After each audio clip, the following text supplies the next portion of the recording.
Assalamualaikum dan hai, anda bersama saya Syafiani dan mari kita lihat rangkuman yang menarik yang berlaku sepanjang minggu ini dalam arena teknologi. Pada hari Isnin minggu ini, Touch 'n Go nampaknya akan mula menawarkan kad Touch 'n Go yang boleh ditambah nilai terus melalui aplikasi Touch 'n Go e-wallet. Ia dilihat akan mula diperkenalkan menjelang penghujung tahun 2021 ini. Dengan langkah ini, ia bukan sahaja akan memudahkan urusan transaksi tambah nilai, malah mengurus baki kad dengan lebih baik. Seterusnya, Pos Malaysia kini akan menggunakan ciri pengesahan 6 digit yang dihantar melalui SMS kepada penerima. Langkah ini dilihat bagi menggalakkan penghantaran secara nirsentuh dan mengurangkan kontak antara penghantar dan penerima. Rentetan senarai hitam untuk menghalang pelaburan yang dilakukan Amerika Syarikat terhadap Xiaomi, syarikat telefon pintar berkenaan kini telah memfailkan saman ke atas pihak Amerika Syarikat ia kerana telah memberi impak kepada operasi mereka. Untuk perkhidmatan penseriman Apple, syarikat ini dilihat telah menawarkan langganan percuma Apple TV Plus kepada pengguna di Malaysia.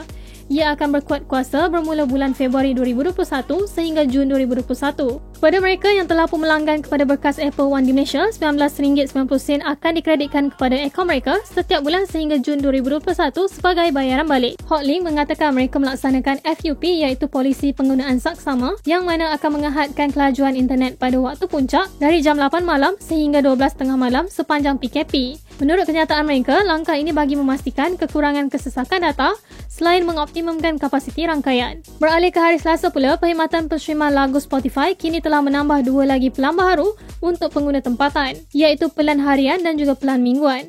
Bagi yang berminat, anda boleh mula melanggan pada harga RM1.50 sehari, sementara RM4.90 pula untuk seminggu.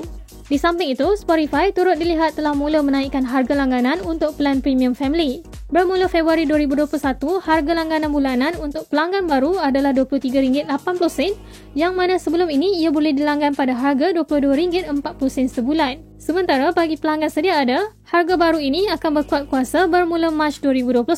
Berikutan pemakaian pelitup muka yang menjadi satu perkara yang wajib pada masa ini, Apple dilihat hadir dengan alternatif yang membolehkan anda menyah kunci iPhone melalui Apple Watch. Sekiranya Face ID mendapati anda sedang memakai pelitup muka, maka ia akan menggunakan ciri nyah kunci melalui Apple Watch yang sedang digunakan. Walau bagaimanapun, Apple masih akan meminta kata laluan secara rawak untuk setiap jam apabila ciri nyah kunci melalui Apple Watch ini diaktifkan. Ciri ini akan ditawarkan melalui kemas kini iOS 14.5 dalam masa beberapa minggu lagi. Google minggu ini telah mengumumkan telah menghentikan operasi studio pembangunan Stadia Games and Entertainment. Selari dengan pengumuman ini, syarikat ini dijangka akan memfokuskan kerjasama dengan studio pembangunan permainan video lain untuk memastikan setiap permainan lancar dijalankan di Stadia. Selain itu, PlayStation Wrap-Up 2020 kini sudah boleh diakses pengguna. Menerusinya, pengguna boleh melihat sendiri berapakah masa yang dihabiskan pada konsol PlayStation, jumlah permainan yang paling banyak dimainkan, jumlah trofi terkumpul, masa di atas talian dan banyak lagi. Dalam berita hari Rabu pula, Jeff Bezos iaitu CEO Amazon mengumumkan yang mana beliau akan meletakkan jawatan sebagai CEO pada penghujung tahun ini. Menurutnya, beliau akan memfokuskan kepada inisiatif dan perkhidmatan baru. Untuk jawatan CEO, ia selepas ini akan dipikul oleh Andy Jassy dan peralihan akan bermula menjelang suku ketiga tahun 2021. Untuk berita aplikasi pula, Instagram memperkenalkan recently deleted, iaitu sebuah ciri yang boleh mengembalikan semula kandungan yang telah dipadam. Dengan ini, kandungan gambar, video, reels, IGTV dan stories yang dipadam akan diletakkan ke dalam file recently deleted. Tempoh pengembalian kandungan ini diberikan dalam masa 30 hari sahaja. Seterusnya, HMD Global memperkenalkan peranti berspesifikasi asas yang dinamakan sebagai Nokia 1.4. Ia dilihat hadir dengan skrin 6.51 inci, dijana dengan chip Snapdragon 215 dan juga kamera utama 8 megapiksel. Setakat ini, ia hanya diumumkan di Eropah sahaja. Namun, ia dijangka diperkenalkan di pasaran lain secara berperingkat.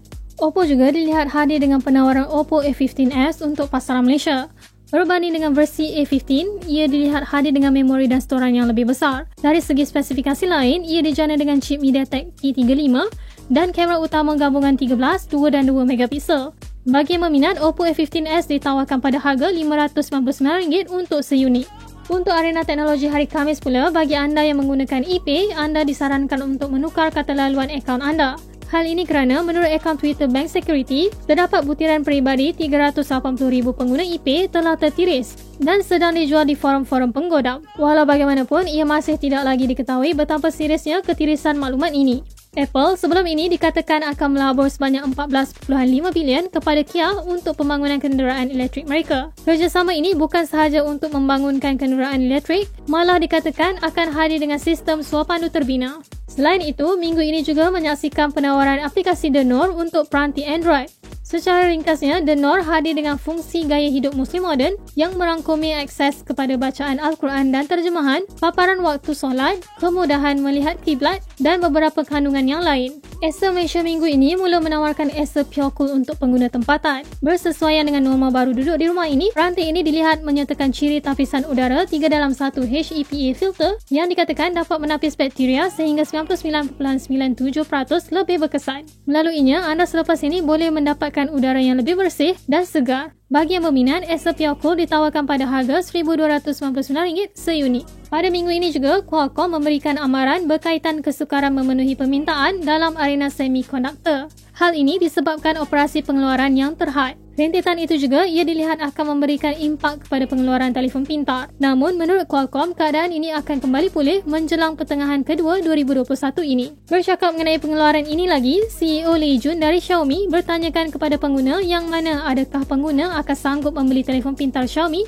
sekiranya berharga lebih daripada RM6,000. Ini memberi gambaran yang mana peranti Xiaomi kelak akan hadir dengan peranti dengan harga yang lebih mahal, lebih-lebih lagi untuk penawaran Mi Mix dan telefon boleh lipat mereka. Seorang pembangun tempatan telah hadir dengan projek ringkas dinamakan sebagai Food Pandai. Melaluinya, anda boleh mengakses data lokasi semasa untuk mengetahui restoran dan harga makanan berdekatan. Dengan ini, anda boleh membuat perbandingan harga untuk makanan yang anda inginkan.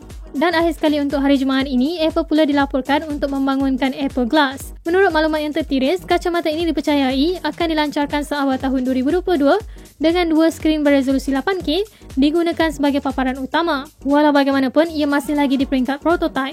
Google pula telah mengumumkan yang mana ciri pengimbas nadi atau pemantau pernafasan akan diberikan kepada kesemua peranti Pixel mereka. Ia akan diberikan melalui kemaskini Android kelak. Apa yang menarik, pemantauan pernafasan akan dipantau menggunakan kamera swafoto dan akan disimpan di dalam aplikasi Google Fit.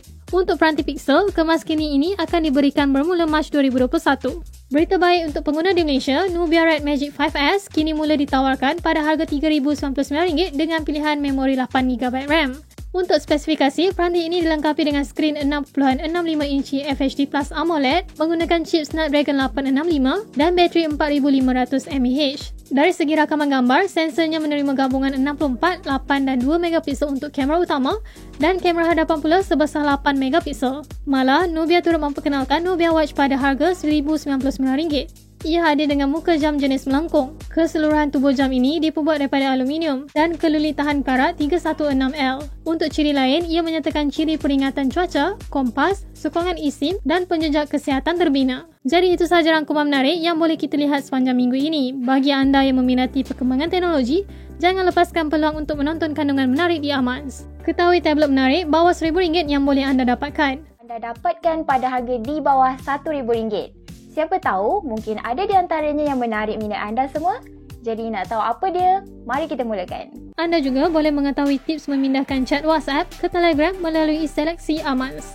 Gantung kepada jumlah data anda. Dengan kaedah yang lebih kurang sama juga, anda boleh lakukan proses pemindahan ke Line atau KakaoTalk. Atau ikuti perkara yang menarik berkenaan AirPods Max.